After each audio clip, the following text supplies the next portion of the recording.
दोस्तों, हमारा देश बहुत तेज़ी से डेवलप कर रहा है। हम दुनिया की 4th लार्जेस्ट इकोनॉमी बन चुके हैं। इस वजह से मुझे ऐसा लगता है कि 2047 आते आते हम विश्व बन पाएंगे। इसके पीछे और भी एक बहुत बड़ा कारण है। हुआ क्या, अभी 2 दिन पहले कि ईरान से एक शिप आ रहा था इंडिया के लिए जिसमें लोग आ रहे थे। उस पर क्या हुआ कि अमेरिका ने अटैक कर दिया और वो उसमें लगभग 100 से ज़्यादा लोगों की जान चली गई। आप ये बताइए कि कोई कंट्री का कोई भी व्यक्ति आपसे मिलने के लिए आपके कंट्री के अंदर आता है तो उस कंट्री की जिम्मेदारी होती है कि उन सबको प्रोटेक्ट करे। लेकिन होता क्या है, यहाँ पर प्रोटेक्ट करने की बजाय श्रीलंका जैसी कंट्री ने उनका रेस्क्यू किया। रेस्क्यू करने के लिए भी इंडिया ने नहीं भेजा किसी को। आप सोचिए, ऐसे इंटरनेशनल रिलेशन बनता है। दोस्तों, अमेरिका ने कहा है कि आप रूस से 30 दिनों तक तेल परचेज कर सकते हैं, ऑयल खरीद सकते हैं।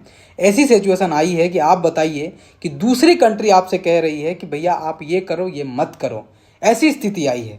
ऐसा स्थिति क्यों आया है, ये भी विचार करने वाली बात है। अब आपने ध्यान दिया होगा कि अब रेड आइज नहीं दिखाई जाती है आईटी सेल द्वारा। आखिर में ऐसा क्यों हुआ? आप जब मोदी जी का चेहरा आप ध्यान से देखेंगे तो आपको ये नज़र आएगा कि कहीं ना कहीं डलनेस है, थोड़ा सा चेहरे पे आंखें झुकी रहती हैं। मैं क्या बताऊं, आप सोचिए क्यों ऐसा हो रहा है भाई। कहीं कोई फाइल वाइल वाला तो केस नहीं है, क्योंकि बहुत से लोग फाइल वाइल वाले केस में फंसे हुए हैं। तो कहीं ऐसा तो नहीं कि इंडिया के भी कुछ लोगों का किसी तरीके का फाइल बन गया हो?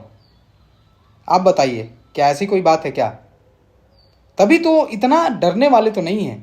जिसका 56 इंच का सीना हो, वो इस तरीके से उसकी आंखें झुकी हो, डल हो चेहरा, ये तो समझ में नहीं आ रहा है। और इस तरीके से कोई और उसको लीड करे, ये बर्दाश्त भी नहीं हो रहा है मुझे।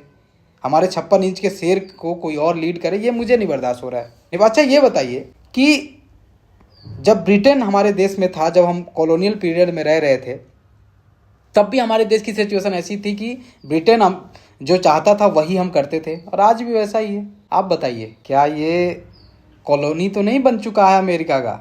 कमेंट सेक्शन में अपनी राय साझा करिए दोस्तों। हालांकि कॉलोनी तो नहीं बना है, फ्रीडम है आज भी, लेकिन आप बताइए।